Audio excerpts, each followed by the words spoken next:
Glória a Deus. Nós vamos ler a nossa lição bíblica. É a lição número 2, dia 8 de julho de 2018. A beleza e a glória do culto levítico. Nosso texto áureo diz: então entraram Moisés e Arão na tenda da congregação. Depois saíram e abençoaram o povo. E a glória do Senhor apareceu a todo o povo. Levítico capítulo 9, versículo 23. A verdade prática diz: o verdadeiro culto divino não se impõe pelo ritualismo, nem por sua pompa, mas pelo quebrantamento de coração e pela integridade de espírito. A glória de Deus não pode faltar, porque se não houver glória de Deus, não podemos falar em um culto divino. O culto divino é um culto perfeito com a manifestação da glória de Deus. Nós vamos fazer a leitura bíblica em classe, Levítico capítulo 9, versículo 15. Eu gostaria de pedir a todos que nós nos coloquemos de pé para esta leitura. Começamos pelo versículo 15 de Levítico capítulo 9. Depois fez chegar a oferta do povo e tomou o bode da expiação do pecado, que era pelo povo, e o degolou e o preparou por expiação do pecado como o primeiro. Fez também chegar o holocausto e preparou segundo o rito. E fez chegar a oferta de manjares, e a sua mão encheu dela e a queimou sobre o altar, além do holocausto da manhã. Depois degolou o boi e o carneiro em sacrifício pacífico, que era pelo povo. E os filhos de Arão entregaram-lhe o sangue, que espargiu sobre o altar em redor. Como também a gordura do boi e do carneiro, e a cauda, e o que cobre a fressura, e os rins, e o redenho do fígado. E puseram a gordura sobre o peito, e ele queimou a gordura sobre o altar. Mas o peito e a espádua direita, Arão moveu por oferta de movimento perante o Senhor, como Moisés tinha ordenado. Depois, Arão levantou as mãos ao povo e o abençoou, e desceu, havendo feito a expiação do pecado, e o holocausto, e a oferta pacífica. Então entraram Moisés e Arão na tenda da congregação, depois saíram e abençoaram o povo, e a glória do Senhor apareceu a todo o povo. Porque o fogo saiu de diante do Senhor e consumiu o holocausto e a gordura sobre o altar, o que vendo todo o povo, jubilou e caiu sobre as suas faces. Amém. Oremos mais uma vez. Senhor, nós te louvamos, agradecemos, bendizemos pela beleza, Senhor, do culto divino. Realmente, Senhor, nos deixa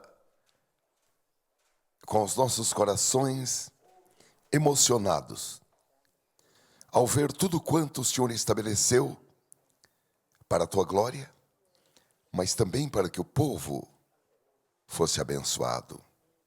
Graças te damos porque podemos continuar este culto divino dentro, Senhor, da perspectiva da nova aliança, quando houve, Senhor, o sacrifício perfeito pelo teu grande amor com que nos tem amado. E nós fomos abençoados desde o sacrifício perfeito no Calvário. E nesta manhã, Senhor, nós estamos aqui, e juntamente conosco outras pessoas, à distância, mas todos nós abrimos o nosso coração em gratidão, em louvor, para glorificar o teu nome. Ó Senhor, nós nos sentimos abençoados na tua presença. Graças te damos agora pela oportunidade de desenvolver esse estudo.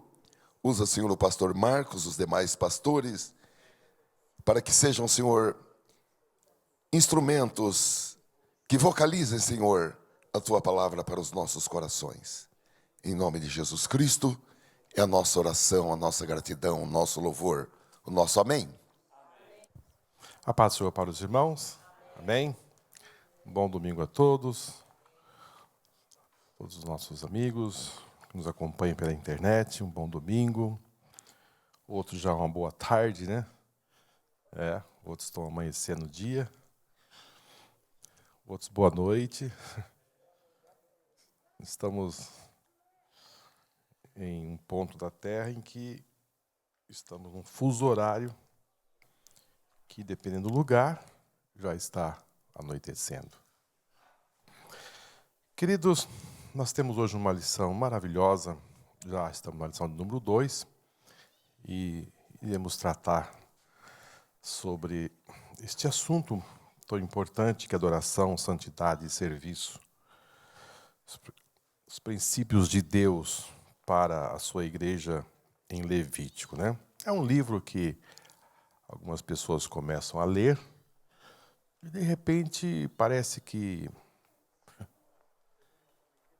começa a achar que não tem, sim, uma importância para os nossos dias e acaba, às vezes, lendo e, às vezes, não entendendo muito os significados de uma liturgia, de animais, um culto diferente que se realiza hoje. Então começa a ter achar enfadonho, essa é a palavra mesmo. E depois ele às vezes até pula para o próximo livro, porque não consegue encontrar neste livro algo assim que ele possa levar a continuar a lendo. Mas para o povo hebreu, e especialmente para os sacerdotes, para a tribo de Levi, era o principal livro, era o cerne, era o âmago, era a base da vida deles, estava contido nesse livro. Quer imitar. Igual era. Aí não dá. Lembrando aos irmãos que acho que 3 trimestres atrás, nós estudamos o livro de Hebreus. Hebreus apontava o passado, né? É um livro do Novo Testamento que falava do Velho. Agora nós estamos no Velho para falar do Novo. Então você percebe o cruzamento que vai se fechando. Você em Hebreus volta para o Velho. Agora o Velho, nós precisamos voltar para o Novo. E por que que Deus ele colocou esse padrão, né? Há coisas, queridos, que nós não podemos assim, não é da nossa área. Porque nós somos criados por Deus.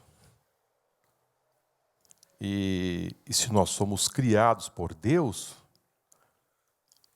Deus é que tem o domínio. É Ele que estabelece. É Ele que manda. O barro não pode falar para o oleiro como que se deve ser feito. E aí, irmãos, que começa é o caminho das coisas. Primeiro que o homem pecou. Ele saiu da presença de Deus, do padrão. E agora, ainda às vezes quer impor ordens de como deve ser feito. Acho que não fica bem assim, não é assim.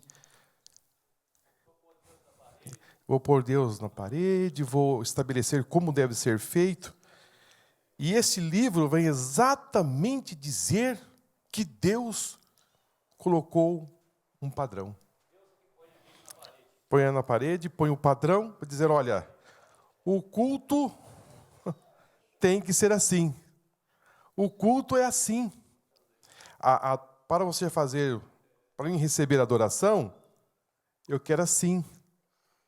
Irmãos, percebe que nós, como filhos, temos que dizer assim, Senhor, como é que tem que ser feito? Quando a gente tem essa humildade de chegar a esse Deus e dizer, Senhor, como é que o Senhor quer receber o meu culto? Como é o teu padrão? Então, nesse trimestre, nós vamos caminhar por aí. Entrar no padrão de Deus. Isto é, se nós partirmos desse pressuposto, que nós estamos aqui para entrar no padrão de Deus, é um avanço significativo e de uma importância muito grande. Porque é tudo que o diabo não quer. Porque ele conhece que Deus tem um padrão. Quando ele tira o povo de Deus do padrão de Deus, aí ele fala assim, bom, Deus não está gostando. E quando nós temos a humildade suficiente para entender que nós somos criados por Deus, somos filhos de Deus, e que Deus estabeleceu um padrão, uma norma, aí a gente começa a ter um avanço de uma importância muito grande em nossa vida. É aí que está, irmãos, um grande segredo. Mas nós vamos caminhar.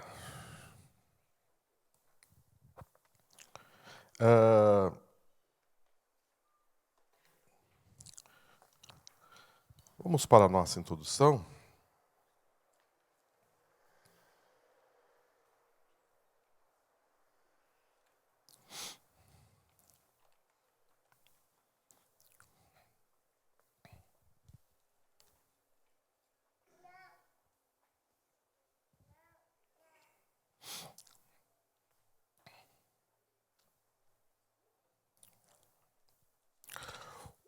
O que é o culto divino? Não é fácil responder essa pergunta, pois no ato da adoração ao Deus único e verdadeiro, temos de evitar os dois extremos: a informalidade profana e indecente e o ritualismo que mata o genuíno culto bíblico. Por esse motivo, o Senhor deixou a congregação israelita nos livros do Êxodo e de Levítico ordenanças e instruções quanto à essência do seu culto. Aqui, o nosso comentarista já começa a dizer, logo na introdução, que foi Deus que deixou a ordenança, ou seja, como ele queria este culto. Se nós formos analisar o cuidado de Deus, desde a origem. Deus não colocou o homem no jardim e disse, fique aí. Viva aí. O jardim é bonito, tem muita coisa a se fazer, mas fique aí. Se a gente começar a perceber que na viração do dia já tinha um culto. Já tinha ali Deus e o homem e Deus.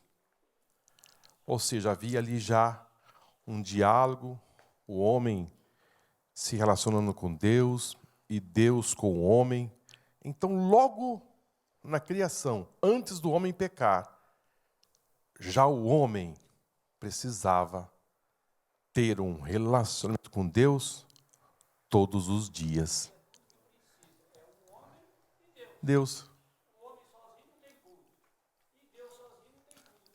Os dois. Então você percebe que antes da semente do pecado entrar. Então, podemos aqui entender algo importante. O homem, ele, de alguma forma, está se relacionando. Ele precisa de um relacionamento. Agora, se ele não se relacionar com Deus, vai ser com outro. Porque existe um vazio no coração do homem que ele busca um relacionamento. Isto já está intrínseco no ser humano. Quando ele não busca a Deus, ele vai buscar uma outra coisa. E quando nós vamos já para o Novo Testamento, Jesus vai contar o que o homem vai buscar.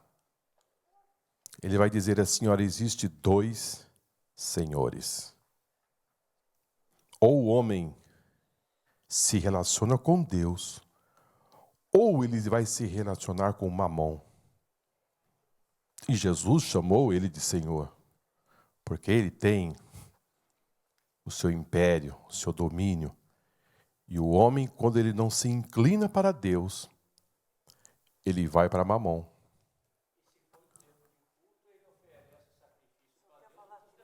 Para os demônios.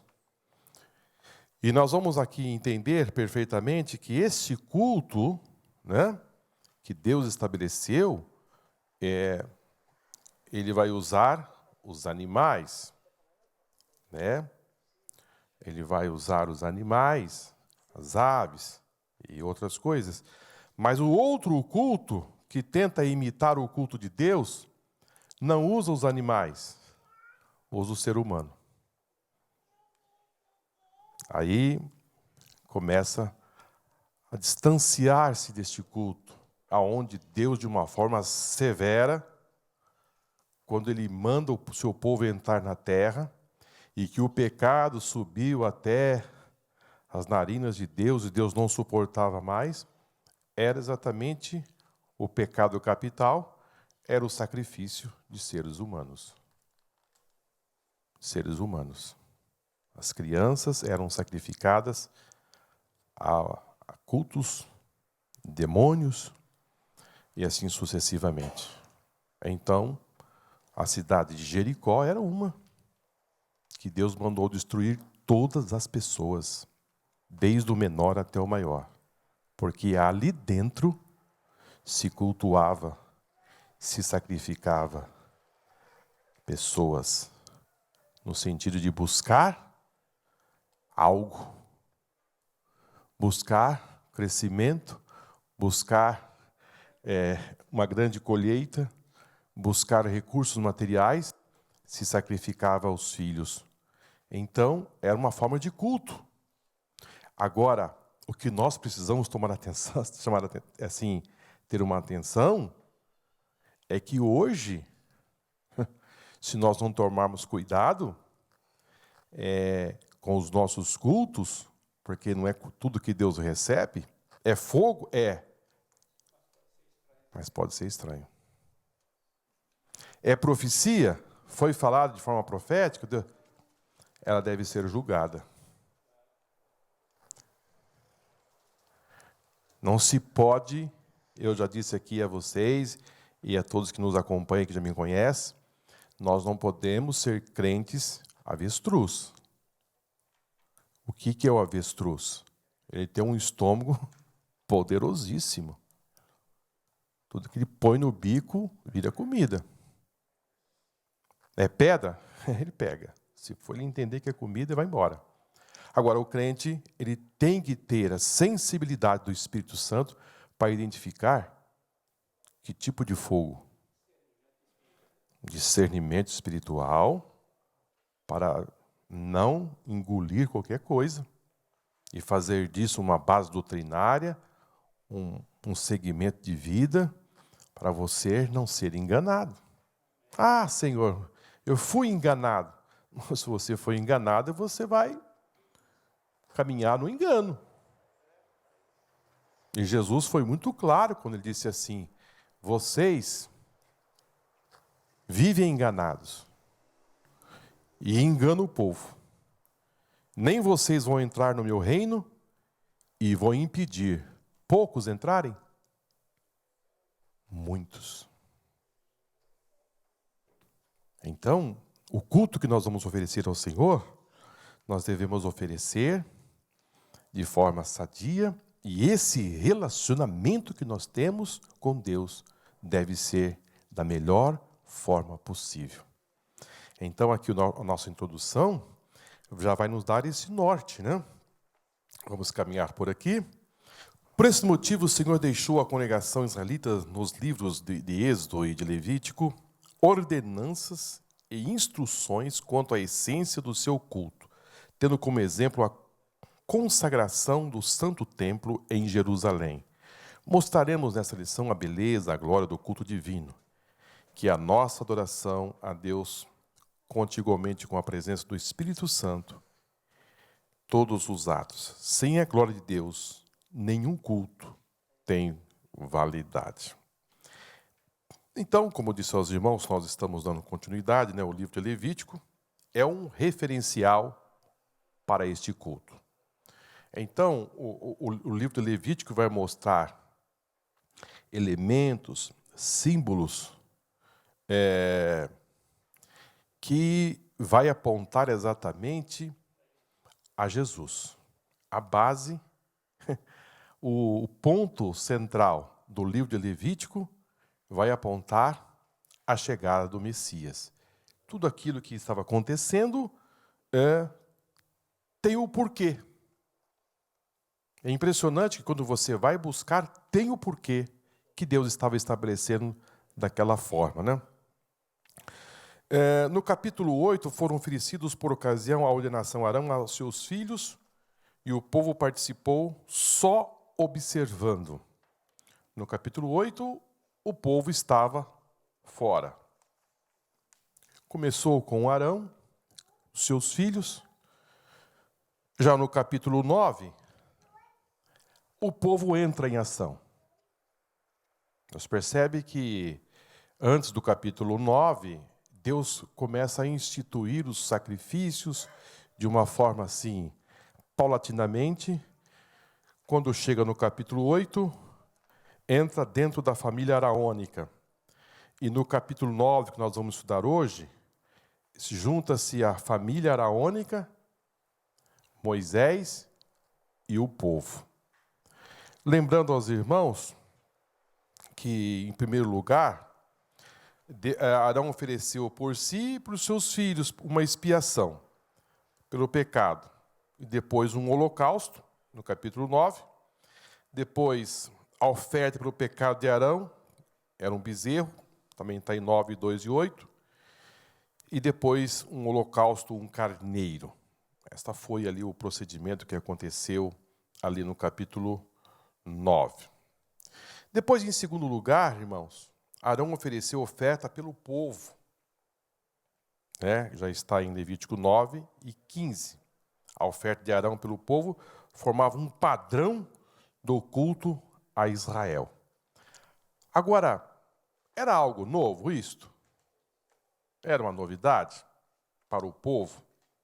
Não, não era uma novidade. Assim, algo que eles nunca tinham ouvido falar. Oferecer um sacrifício, alguma coisa parecida. Não, não era algo novo. Eu disse aos irmãos que Deus se relacionava com Adão e Eva lá no jardim.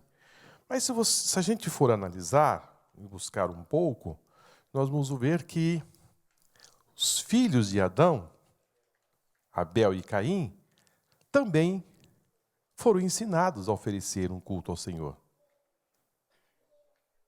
Foram ensinados. E eles foram fazer o melhor para o Senhor. Buscar o que eles tinham de melhor. Abel ofereceu o seu culto. E Deus recebeu o culto de Abel. Então, não é pelo fato de você oferecer um culto que Deus vai receber. Eu estou oferecendo o meu culto ao Senhor. Fiz minha parte. Deus recebeu. Não, já mostra que não é bem assim. Ser aceito. Já começa na primeira família, já Deus mostrando para a humanidade que não é qualquer culto que ele recebe. Eu vou ao culto hoje. Eu vou oferecer meu culto ao Senhor. Mas será que eu não passei, cliquei... Hoje não é mais cartão de ponto, né? Hoje é digital, né? Você chega na empresa, põe o dedinho ali no digital, marcou seu ponto. Hora de ir embora, ou no almoço, também você põe o dedinho ali, sistema digital, ou pelo celular, você marca seu ponto pelo celular, conforme a empresa. Antigamente, aquele papelzinho, marquei o ponto. Não, queridos, Caim foi marcar o seu ponto. Só que a gente vai entender lá no livro de 1 João que o problema não era a oferta, era o ofertante. Porque nós vamos ver aqui que Deus pediu que fosse oferecido oferta de manjares. E oferta de manjares passa pelo grão. E a gente vai entender aqui o que significa essa oferta de manjares. Então, dizer que Deus não recebeu o sacrifício de Caim porque ele não trouxe animal é um entendimento errado. Porque às vezes as pessoas ouvem e depois acaba repetindo porque ouviu. Não foi o problema da oferta. Porque, queridos, o grão é de Deus. Deus não vai rejeitar aquilo que Ele mesmo fez, Ele mesmo criou. E plenitude. E há outros também que dizem assim, não, o cachorro é de Deus. Mas, às vezes, atribui outros animais que não é de Deus. Queridos, tudo é de Deus. Deus criou tudo. O grão é de Deus. O que Caim fez, é bem possível que ele pegou até os melhores grãos. É impossível que ele falou, bom, para Deus eu vou pegar isso aqui. Mas isso não vai trazer a presença de Deus porque você trouxe o melhor grão. Porque antes de Deus olhar para o grão, Ele vai olhar para o ofertante. Não é porque você vai trazer algo de uma importância tal que vai anular o ofertante. Primeiro passa pelo ofertante. E se nós formos entender, quando Jesus estava lá dentro do templo, a oferta da viúva, o gasofilácio ficava perto do altar, possivelmente Jesus estava observando os ofertantes. E de repente Jesus chama os seus discípulos e disse, esta viúva deu mais do que os demais. Porque ela deu o que tinha, mas esses deram o que estava sobrando. Deus olhou para o ofertante. A atitude dele, o coração dele estava diferenciado dos demais. Então, queridos, eu estou dizendo isso para os irmãos, que há certos lugares que a oferta começa maior, né?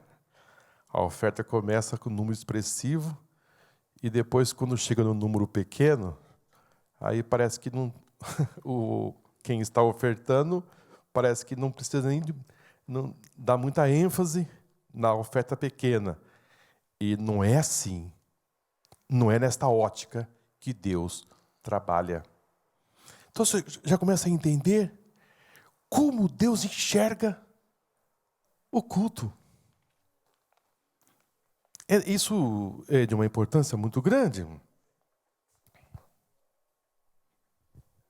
Marcos, e eu já vi, como diz o ditado popular, com os olhos que a terra vai comer, se Jesus não voltar antes, né, que a terra vai comer. Eu vi com meus olhos. O pastor com um cheque na mão, para frente, para lá e para cá, aqui, ó, fulano de tal, está aqui tanto. Sabe qual foi o fim desse pastor? Nem vou falar. Quem vai falar? Às vezes eu digo isso aos irmãos, porque algumas pessoas são tentadas, às vezes, a sair por aí, para um lado e para o outro, e às vezes começa a aprender de uma forma errada e achar que o caminho para receber alguma coisa é por ali. Porque no desespero, irmãos, as pessoas vão trabalhando e vai vivendo, às vezes, na vida que está vivendo, por circunstâncias, e são tentados a procurar, às vezes, não esperar o trabalhar de Deus, e começa a achar que existe alguma coisa que ele poderia fazer de diferente para atingir os seus objetivos. Aí começa a ser tentado a ir para outros lugares, ouvir. Aí depois você começa a beber águas rotas, capim seco e ser enganados. Exatamente.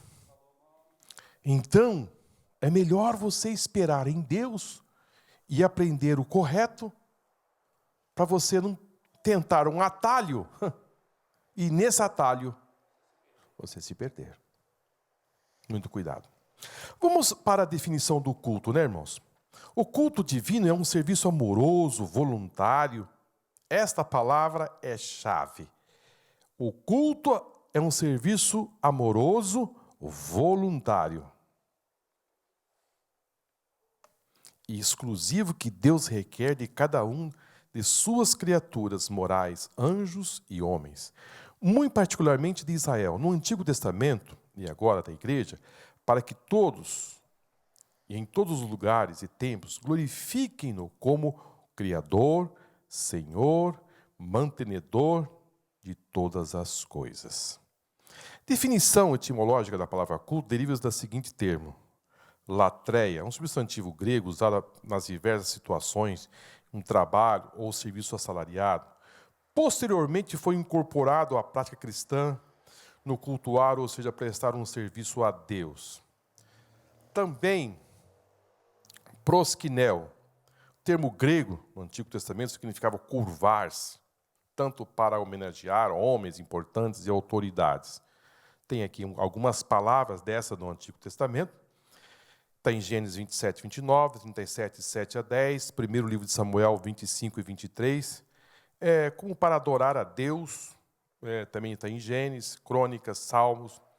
No Novo Testamento denota exclusivamente adoração que se dirige a Deus. Depois, essa palavra ela também teve em cultus, já um termo latim, que significa a tributação voluntária de louvor, honra ao Criador.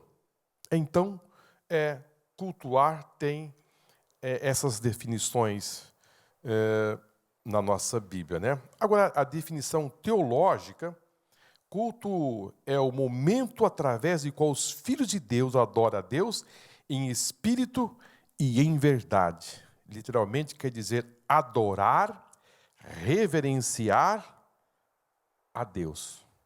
Então, quando você está oferecendo um culto ao Senhor, você está reverenciando a Deus. Então, é um culto a Deus. Você está oferecendo a Ele. E Jesus disse para a mulher samaritana que aqueles que assim fazem, devem fazer em espírito e em verdade. Então, quanto mais você se desencilhar do lado humano, melhor. Tenta dizer, sair desta vida. Não que você não vai fazer um culto racional, mas você deve se valer de uma crença, de uma fé em Deus. E o nosso Pai da fé é um grande exemplo para nós. Porque você andar 3 dias com o seu filho do lado para oferecer um culto ao Senhor, ele desencilhou do lado emocional, né? A Bíblia diz que Deus disse, o filho a quem tu amas. Então nós temos que fazer algo a mais para assim oferecer ao Senhor, né? Muito bem. Agora podemos entender, irmãos, que a essência do culto não é a liturgia. A essência do culto não é a liturgia.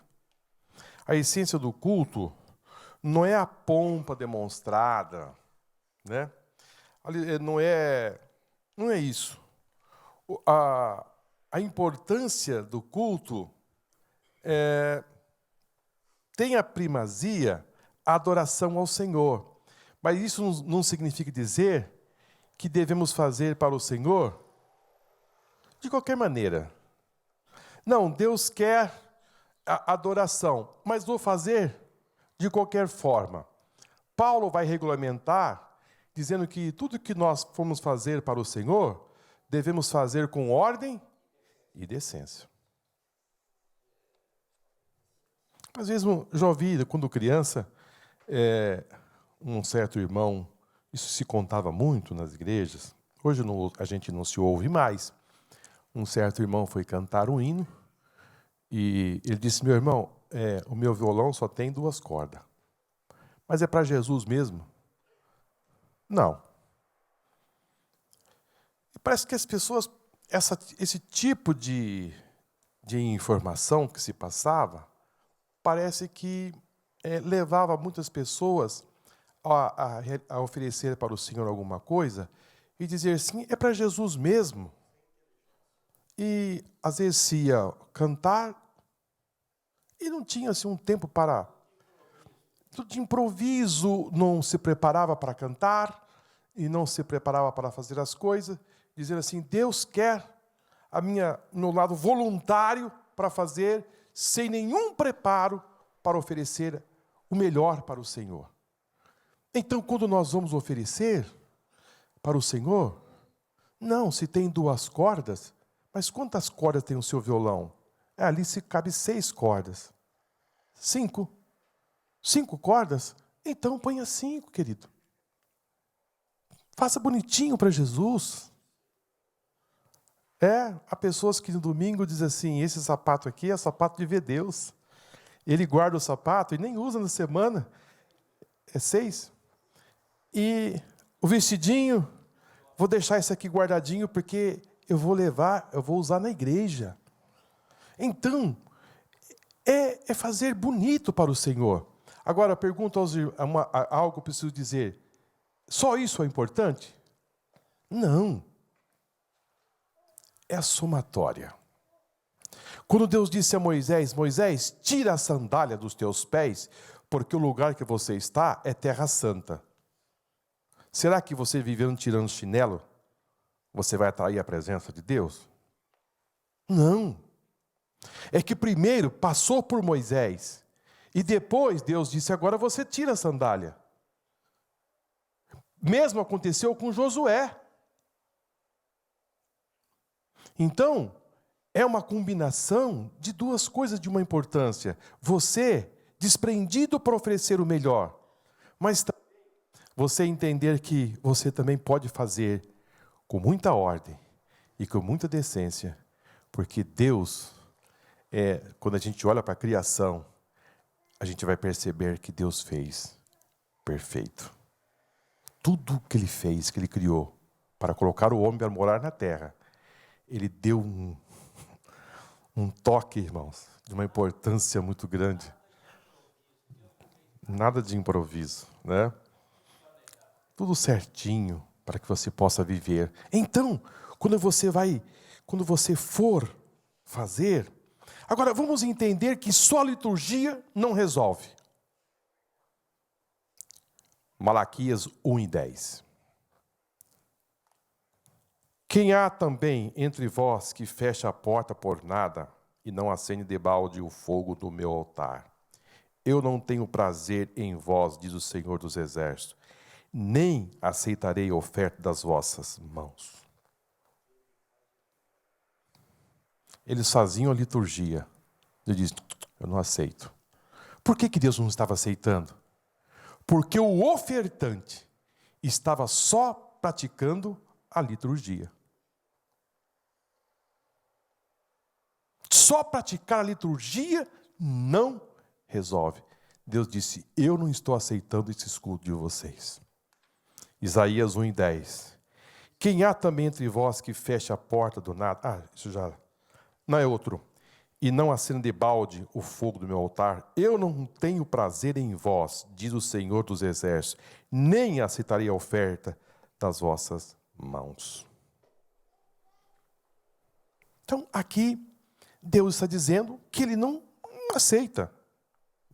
Depois, além do mais, quando você chega mais na frente, as pessoas já estavam naquele ritual tão grande de fazer aquela liturgia, que já nem mais pegavam um animal bom, já pegavam um cego mesmo, um aleijado para oferecer ao Senhor.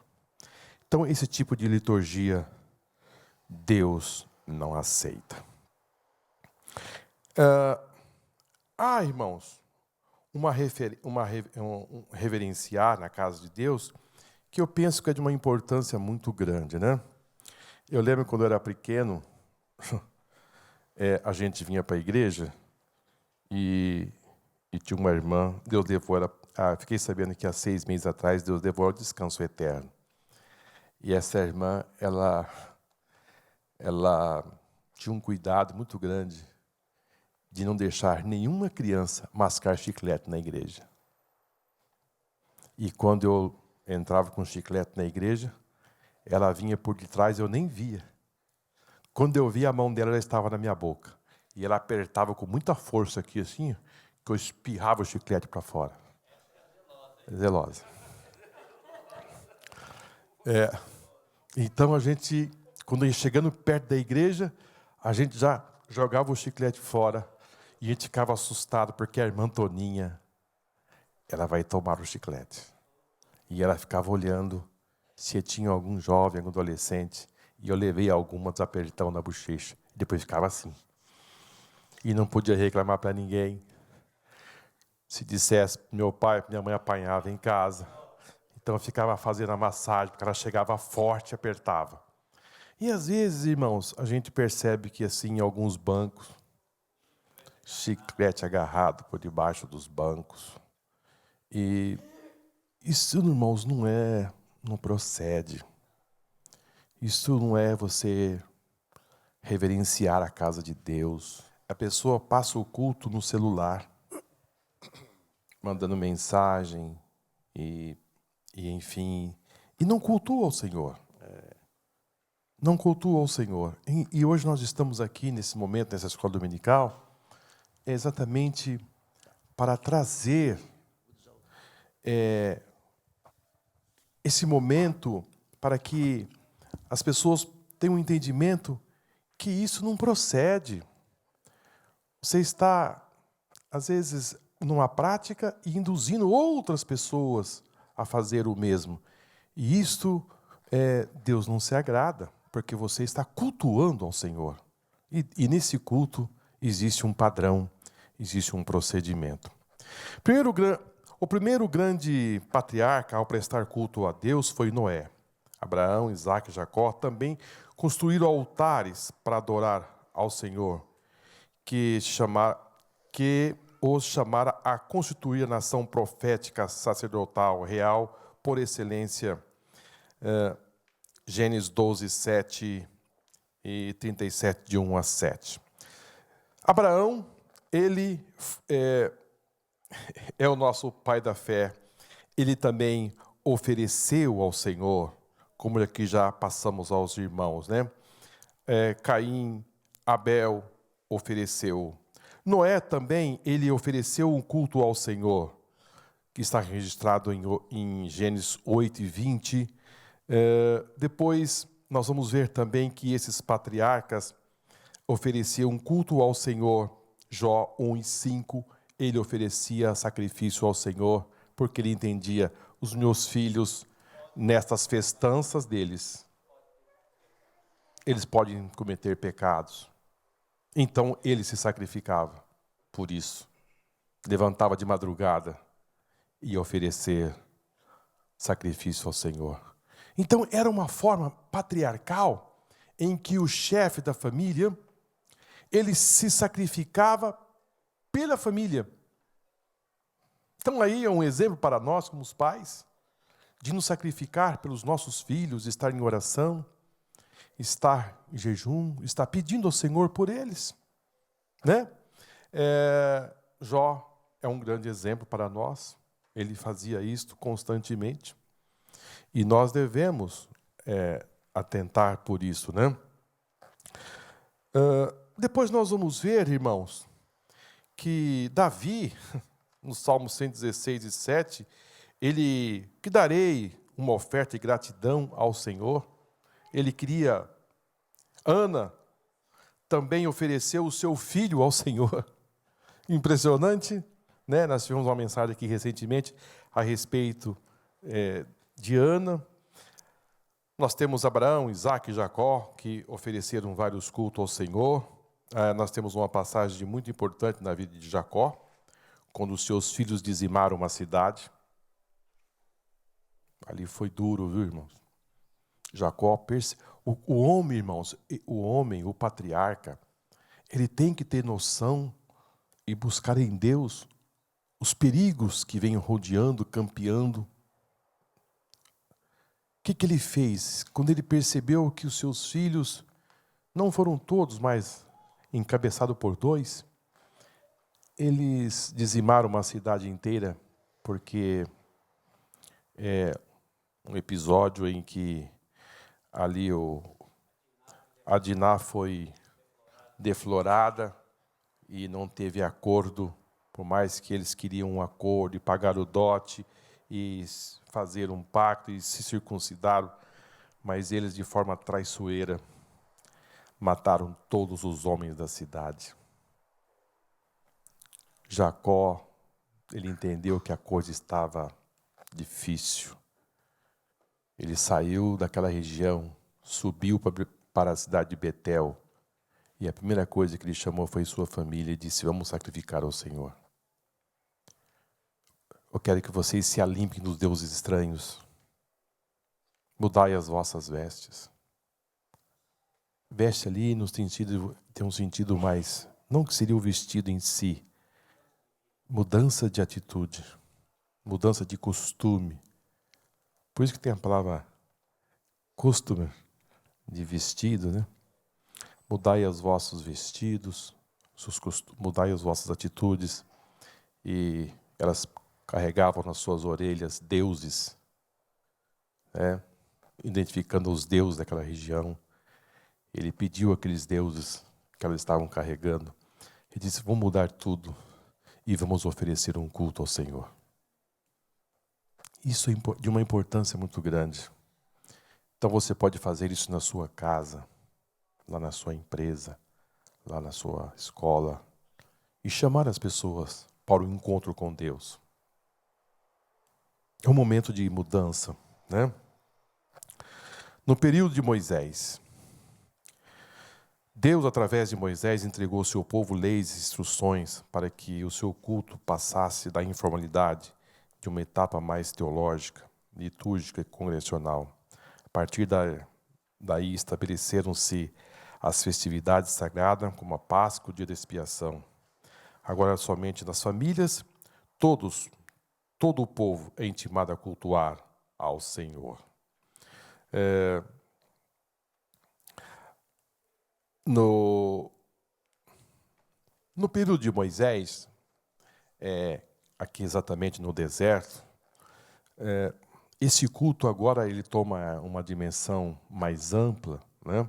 Agora Deus vai estabelecer um padrão de adoração ao Senhor, e isso agora ia tomar uma proporção maior, ia começar a aparecer outros elementos, né?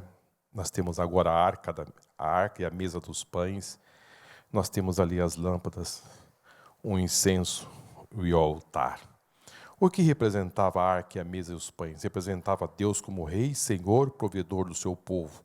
As lâmpadas representavam a direção de Deus, expressava a pregação da palavra.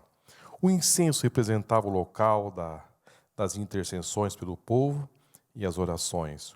O altar representava o lugar do derramamento do sangue e confissão dos pecados.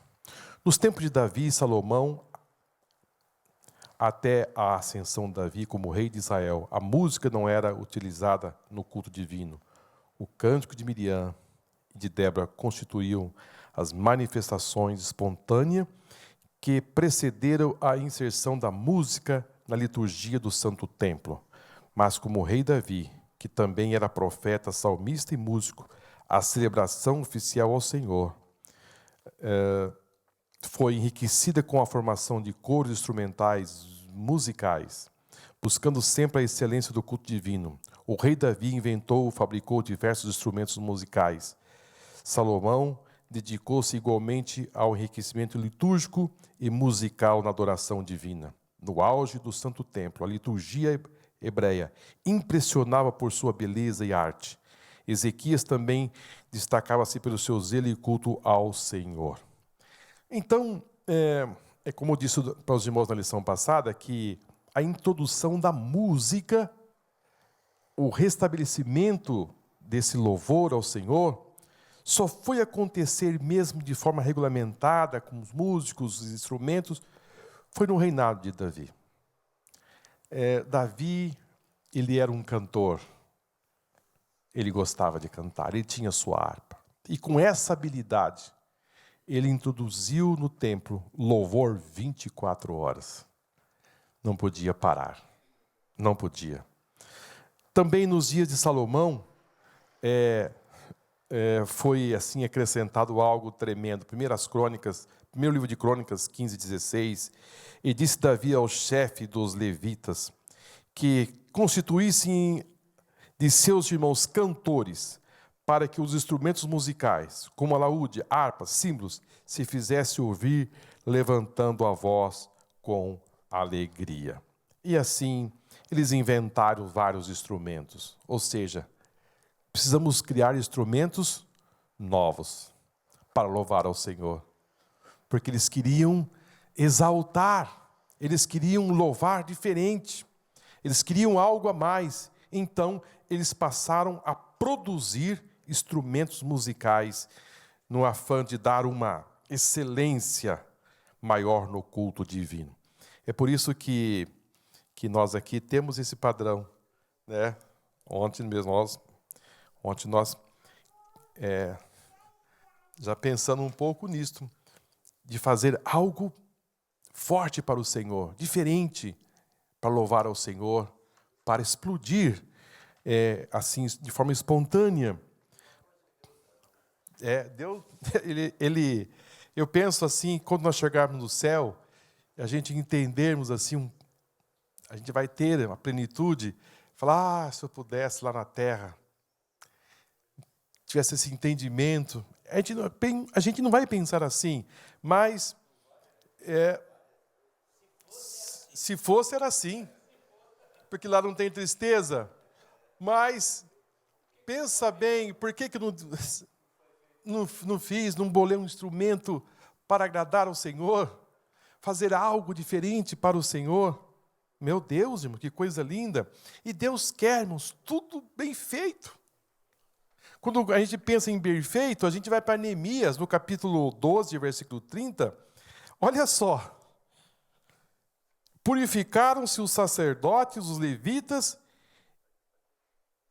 e logo purificaram o povo, agora, até as portas e os muros. Era um material humano, mas também se purificava também os materiais físicos, que foram os muros e as portas. Tudo foi purificado. Por quê? Porque eles iam inaugurar os muros. Eles iam inaugurar o templo. Tudo passou por um processo de purificação.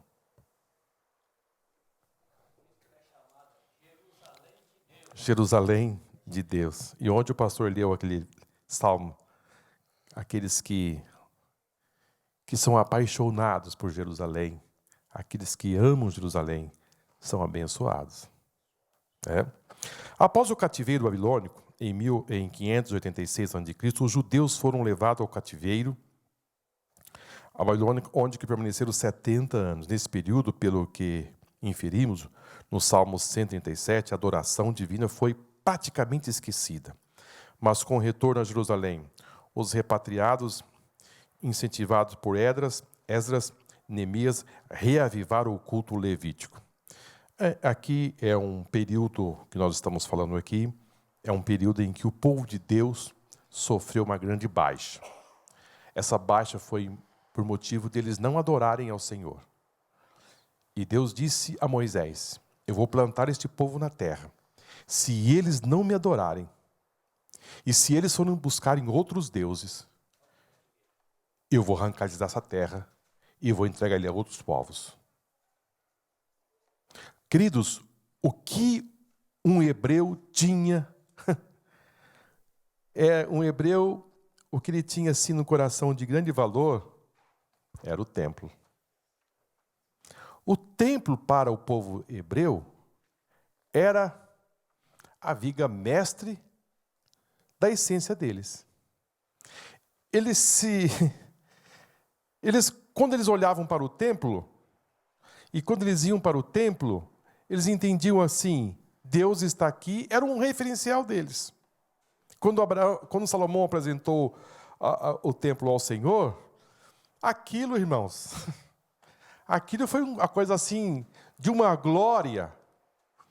E a oração também de Salomão, e ele voltou no passado, e dizendo das promessas de Deus, e a Bíblia diz que quando eles começaram a cultuar ao Senhor e a louvar, a Bíblia diz que o templo se encheu, a nuvem, e o povo ficou assim, num sentimento de glória, e eles não suportaram a glória de Deus. Então, para eles era uma história muito grande. A Shekinah desceu, e eles ficaram assim, como que desmaiados. E também na apresentação aqui de Levítico 9, quando nós estamos aqui reportando este assunto, quando Arão e Moisés entraram lá dentro da tenda, e quando eles voltaram, estenderam as mãos para o povo sentiu a glória de Deus, Deus desceu, Deus aceitou o culto. Então o povo hebreu tinha esse referencial: o templo, o sacrifício. Agora, quando eles saem da terra, quando aí na sua lição está marcando 586, essa data é uma data trágica para o povo hebreu. Por que uma data assim, que acho que eles gostariam que essa data fosse esquecida? Porque foi a data em que Nabucodonosor, em três investidas, essa foi a primeira, entrou, saqueou, destruiu, levou cativo aquilo que era o mais importante da família real. Inclusive entra Daniel, Ananias, Sadraque, Meseque, fazia parte da família real. Ele poupou, mas com já um propósito de Deus. Depois ele volta, dá outra investida, vê assim, o que ficou. Depois ele vem pela terceira vez e acaba com o templo, destrói tudo, não fica nada. E agora, como adorar a Deus lá na Babilônia? Cadê o templo? Cadê o sacerdote? Deus é misericordioso que leva Ezequiel. Agora me falta a memória de Ezequiel. Para ajudar o povo a adorar ao Senhor e fazer alguma coisa. Salmo 137. E nós temos aqui aquele louvor também, né? Que diz assim: como nós vamos adorar ao Senhor, as nossas harpas estão penduradas nos salgueiros. 137. Como eu vou adorar? Não tem como adorar. Em terras estranhas. Quem sabe, à beira do rio Quebar, ali nas margens do rio, às noites, o que fazer? Não temos o templo. As horas se avançam. Eu tenho mais 10 minutos. É rápido, né? Um dia a gente vai ficar o dia inteiro aqui. Passa muito rápido, né, Sueli? Nem vi passar as horas, né? Limitou. Mas nós estamos com a mensagem de ontem. Estamos com a mensagem de ontem. Meu Deus, eu estava pensando hoje de manhã, que boa, né, a mensagem. Muito boa. Os elementos do culto de Levítico, a fim de mostrarmos a beleza e a glória do culto divino. No Antigo Testamento, tomemos como exemplo a consagração do Santo Templo pelo rei Salomão em Jerusalém. Foi isso que eu passei aos irmãos a respeito desse culto, os utensílios oferecidos ao Senhor, a liturgia do culto. Tudo isso, queridos, apresentava-se uma sombra. Isso estava apontando para Cristo. Sacrifício, vamos por esse assunto. O culto inaugural do Santo Templo, que teve início com a chegada da Arca Sagrada, foi marcada por uma grande quantidade de sacrifícios de animais, de forma sem igual. O rei Salomão e todo Israel demonstraram a sua ação de graça ao Deus de Abraão e de Isaac. Preciso precisar aos irmãos que nesse dia eles sacrificaram tantos animais que não se podia contar. Tal era a alegria e o contentamento que passava no coração deste povo. Eles queriam fazer para o Senhor. Ezequiel, obrigado, Morias. Ezequiel foi levado para o cativeiro para ajudar o povo. Deus, irmãos, é impressionante.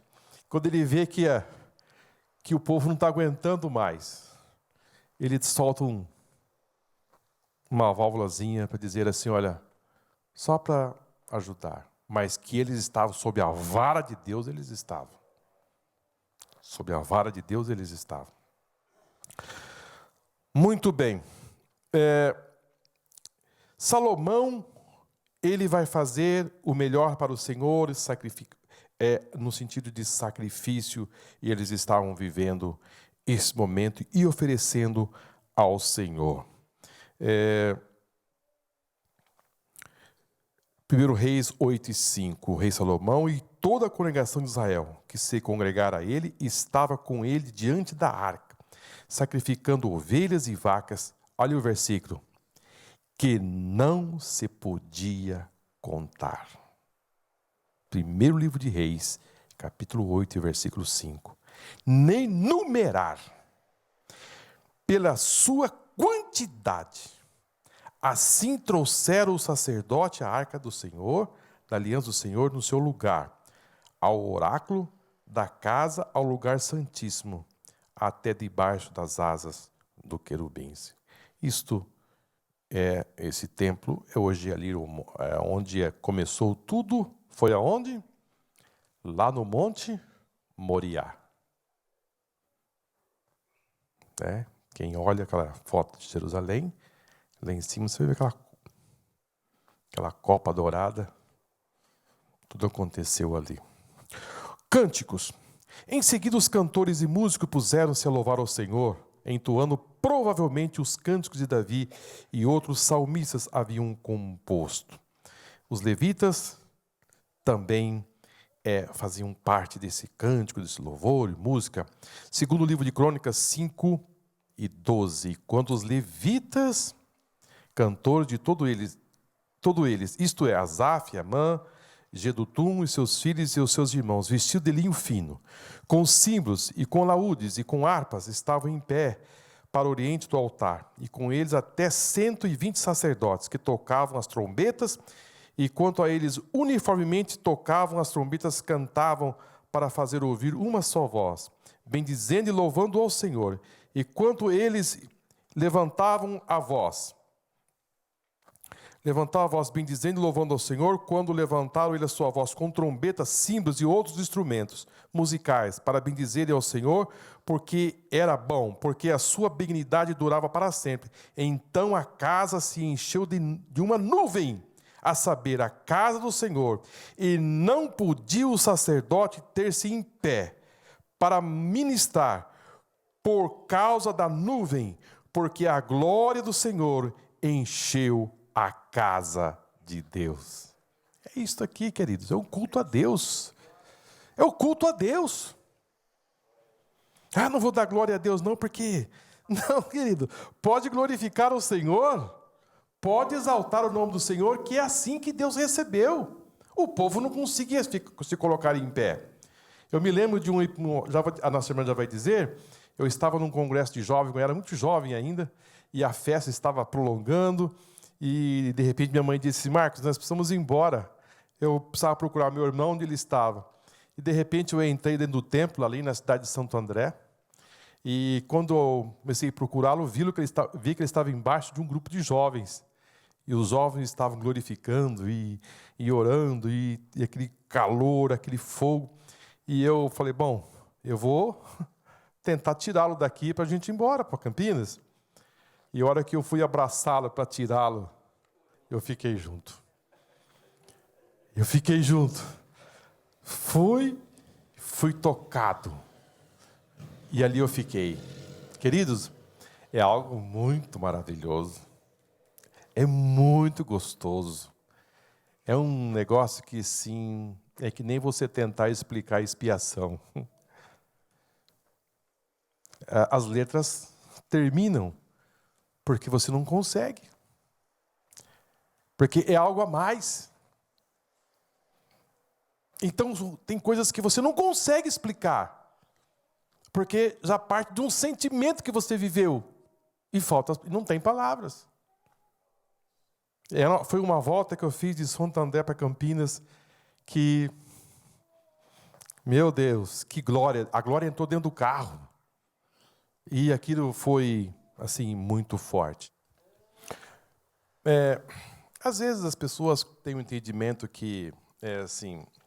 O altar lá na Velha Aliança, irmãos, era um símbolo, era algo que representava como assim, não é algo alegórico, não, nada disso. Era um símbolo, uma representação daquilo que realmente iria acontecer no futuro. Então, a casa de Deus, não existe um lugar mais santo do que outro. Não existe um lugar aqui mais santo do que outro. Não existe. É voltar ao passado. E também não é o templo de Jerusalém, né? Esse aqui foi a igreja foi consagrada ao Senhor. A igreja foi consagrada ao Senhor. Então, nós não podemos voltar lá, porque lá o tabernáculo era dividido em 3 partes. Tinha o pátio, tinha o lugar santo e o lugar santo do santo. E nós aqui hoje, nós estamos vivendo a realidade, porque Jesus Cristo, com a sua morte, o véu do templo se rasgou de alto a baixo, e agora, não é mais o sacerdote que entrava, agora é você que entra. Tudo ficou aberto. Todos podem entrar agora. Então, dizer que existe um lugar mais santo do que o outro, não. Nós não podemos ter mais esse entendimento como se vivia no passado, que só uma pessoa podia assim fazer. Então, nós precisamos ter... Foi por isso que o salmista diz, guarda o teu pé quando entrares na casa do Senhor. Nenhum e nem outro... não existe abertura. Agora, para outros, nós, como exemplos, temos que fazer um cuidado a mais para, assim, porque representamos, de uma certa forma, a casa do Senhor, né? A liderança. Paulo diz que aqueles que manejam a palavra façam as coisas com mais dedicação ao Senhor. Então, queridos, as nossas horas se avançaram rapidamente. E estamos aqui partindo para a nossa conclusão, né? As ofertas que se ofereciam ao Senhor tipificava a Cristo? Nós tínhamos ali a oferta de holocausto, né? A oferta de holocausto, ela era uma oferta totalmente queimada. Tinha que se queimar totalmente. Significa dizer que o sacrifício de Jesus também foi completo. Por que eles queimavam totalmente a oferta do holocausto? Porque Jesus se ofereceu de forma completa. Por que eles ofereciam oferta de manjares? Por que eles tinham de oferecer estas ofertas? Porque também apontava a Cristo. A oferta de manjares passava pelo grão. O grão era um grão muito especial. Era um grão selecionado. E esse grão, ele era triturado, moído. E o que o profeta Isaías disse? Que Jesus foi moído pelas nossas transgressões. Então as ofertas de manjares passa apontando a Cristo. Eles também tinham oferta. O pão é o trigo. Muito bem. Eles também tinham, assim, eles ofereciam oferta de bolo. Por que o bolo? Bolo simboliza o quê? Você vai numa festa, o que você olha logo assim na mesa? Tem bolo. E se tem bolo, tem o quê? Alegria. E se tem alegria, é um momento de paz. E a Bíblia diz que Jesus, ele é o quê? A nossa paz. Ele é o Shalom, ele é a nossa paz. Eles sacrificavam o resto fora do arraial. Por que eles faziam isso fora do arraial? E Jesus foi sacrificado aonde? Fora da cidade.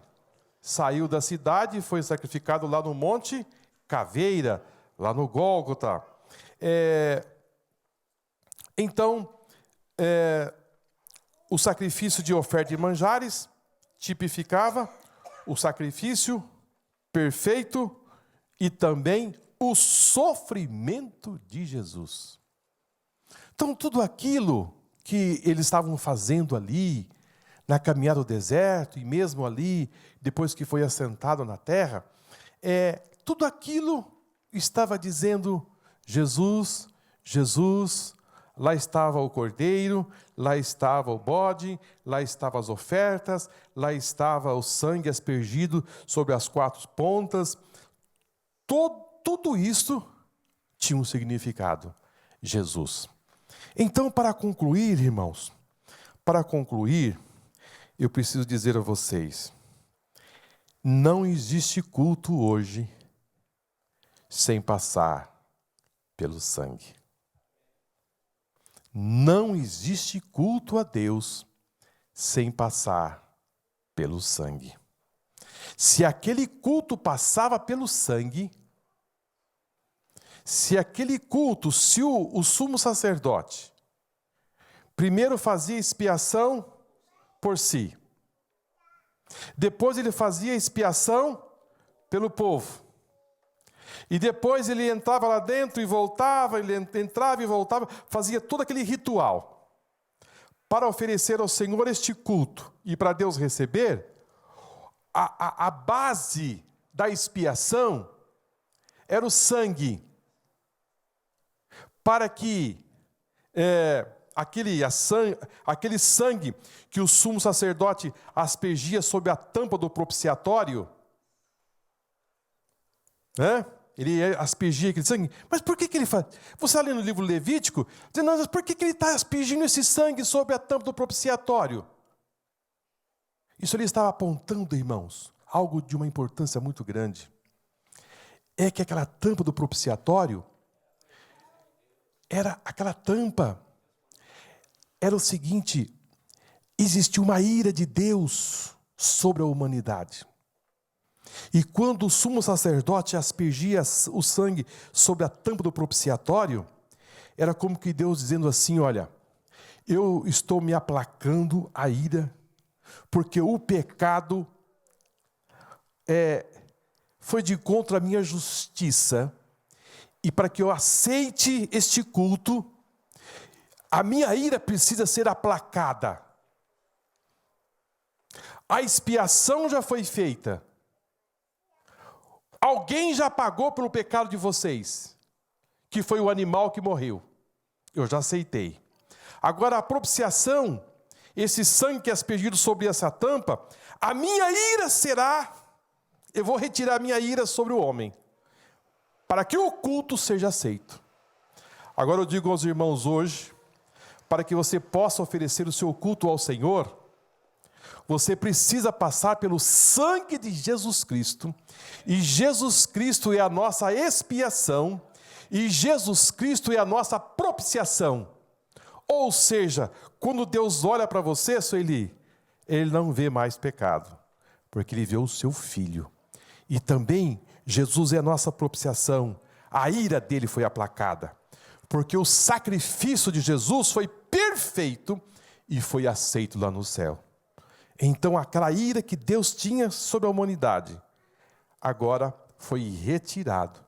E agora você pode oferecer o culto ao Senhor. O sacrifício de Jesus nos leva a oferecer o culto a Deus.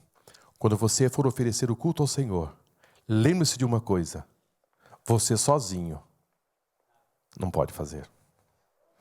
É aqui que eu queria fechar com todos vocês que nos acompanham pela internet e que está aqui. Para oferecer um culto ao Senhor, você não faz o culto sem Jesus. Sem o sangue, sem o sacrifício, sem passar por Jesus, você não consegue chegar a Deus. Agora, por isso, eu tenho que matar algum animal para oferecer um culto ao Senhor? Você não precisa matar um animal.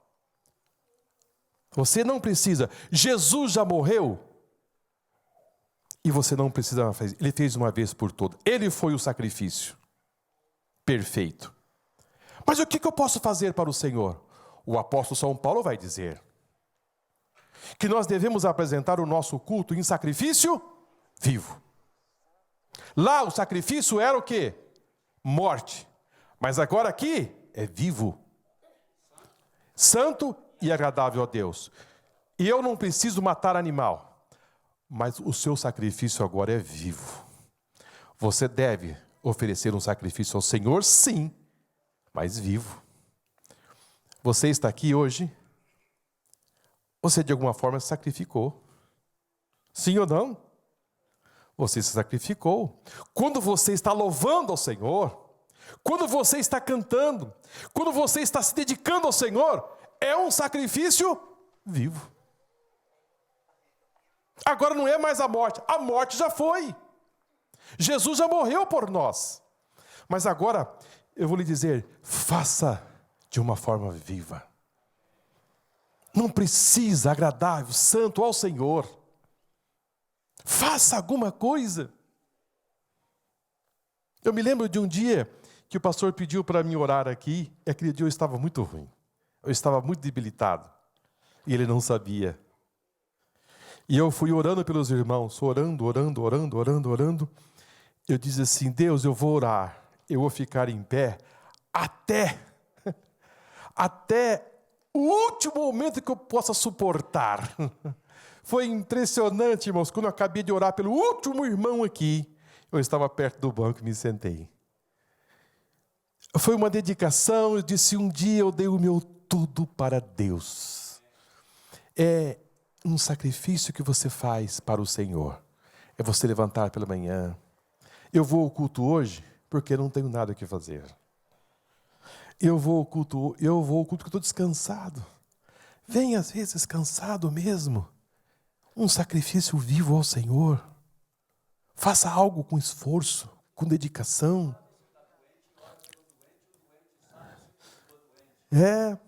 Às vezes você está, sabe, mas eu preciso agora dar atenção, um telefonema, um trabalho, alguma coisa. É um sacrifício que você está fazendo para o Senhor. Queridos, nós precisamos agora dar o nosso máximo para Deus, e Deus recebe. Foi por isso que o apóstolo São Paulo, ele fala que o nosso sacrifício agora é vivo. Não precisamos trazer uma pombinha. Aliás, eles faziam aquilo, traziam aves, simbolizando o quê? Até para dizer aos irmãos, a ave simbolizava a pobreza. A pobreza. Pombinha e a rolinha era sacrificado, tipificando a pobreza de Cristo. A Bíblia diz que ele se fez pobre, para que nós nos tornássemos ricos. Não podia. Mas ali ela tinha uma conotação, tipificava, ele tendo tudo, se fez pobre. Se ele fez tudo isso por nós, o que nós podemos fazer para o Senhor? Vamos cultuar, vamos fazer com alegria e vamos nos sacrificar, mas não sacrificar animais. O sacrifício agora, ele é vivo. A importância, irmãos, de tudo isso que eu disse aos irmãos aqui nesta manhã, e aqueles que nos acompanham pela internet, é o cuidado de você não pegar tudo isso que nós foi passado aqui, esses elementos, esses animais, esses instrumentos, tudo isso que foi feito, apontava a Cristo. Tudo isso apontava a Cristo. Você voltar ao passado, esses elementos, a arca da aliança, a arca do concerto, a tenda, o quipar, as coisas tudo aqueles instrumentos, tudo aquilo apontava a Cristo. E o que foi dito aqui nesta manhã? Para você cultuar ao Senhor, aquilo não vale mais. Jesus disse, um novo mandamento eu vos dou. Nova aliança. E se esse sangue da nova aliança, aquilo ficou para trás. Está abolido. Você precisa conhecer tudo aquilo que vai lhe dar sustentação para o novo. Você vai dizer, meu Deus, Deus falou isso há 3.000 anos atrás e aconteceu agora no novo. Todo esse símbolo, todas essas referências. É por isso que você deve se aplicar muito nesse livro de Levítico, porque você vai conhecer melhor a Deus, como Ele fez, como Ele implantou lá no passado, estabelecendo as ordens, os seus planos, e Jesus cumpriu toda a justiça de Deus. E nós vamos caminhar dentro desse livro, e vocês vão cada vez mais tendo um entendimento mais amplo, né, de um livro assim, que tem uma certa dificuldade de entender esses elementos, mas posso lhe dizer precisamente, Jesus fechou tudo isso nele. Tudo está fechado. Tudo se cumpriu. Bom, Jander?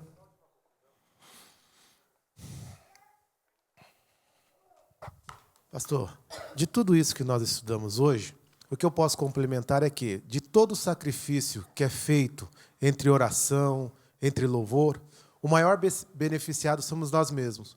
Que nós entendemos que o nosso Deus fala, que o nosso Deus é presente e que Ele está no meio da igreja para responder às nossas adorações, que nós adoramos a Ele. Amém. Então, feliz o homem que cultua o Senhor no seu coração. Amém. Amém. Vamos agradecer ao Senhor por este culto, por esta manhã. E venha ao Senhor, venha ao culto à noite, para oferecer um grande culto. Quero convidá-los a vocês a oferecer um culto ao Senhor que vocês nunca fizeram. Algo assim que vocês nunca fizeram. Vocês têm até a tarde para pensar. Que culto eu vou oferecer ao Senhor? O que eu vou fazer de diferente para o Senhor que eu vou chamar a atenção dEle? Pensa em alguma coisa para o Senhor hoje, você que nos acompanha pela internet, pense em alguma coisa que você possa oferecer ao Senhor. Salomão fez algo diferente, que nunca ninguém tinha feito. Ele ofereceu tantos sacrifícios que não se podia contar. Então, Deus vai, quem sabe, lhe dar, você vai também se esforçar no sacrifício vivo para oferecer algo brilhante ao Senhor nesta noite. Não espere que saia dali. Não, já começa a chacoalhar aqui. Eu gostei muito ontem, quando eu comecei a falar sobre a respeito do futebol, e que alguém poderia vibrar, algumas pessoas começaram a fazer espontaneamente, antes que se diga. Então, faça algo para o Senhor, lindo, bonito, e ele vai ficar na expectativa já das 6 horas da tarde, quando você chegar, já com o braseiro aceso. Amém? Já chorando, já se derretendo na presença do Senhor. Amém? Pai Celestial, muito obrigado por esta manhã maravilhosa. Quando nós nos reunimos aqui, Senhor, e já nos preparando para o culto que já se aproxima, que já se avizinha. Abençoa a todos nós, os nossos alunos que nos acompanharam até esse momento pela internet. É para Ti, Senhor. É para o Teu louvor, é para a Tua honra, é para a Tua glória. Ó, Senhor, o Teu reino não tem fim. Na condição de filhos, nós precisamos melhorar. Nós precisamos, Senhor, avançar mais no sentido de que, Senhor, oferecer o melhor para Ti. Aceita o nosso culto, nos livra, Senhor, de algumas circunstâncias que nos impede oferecer algo melhor para Ti, Senhor. Ajuda os Teus filhos, que aqui estão de uma forma maravilhosa. E assim, agradecidos somos, no nome de Jesus. Amém. Que Deus abençoe a todos a Cristo Jesus, nosso Senhor.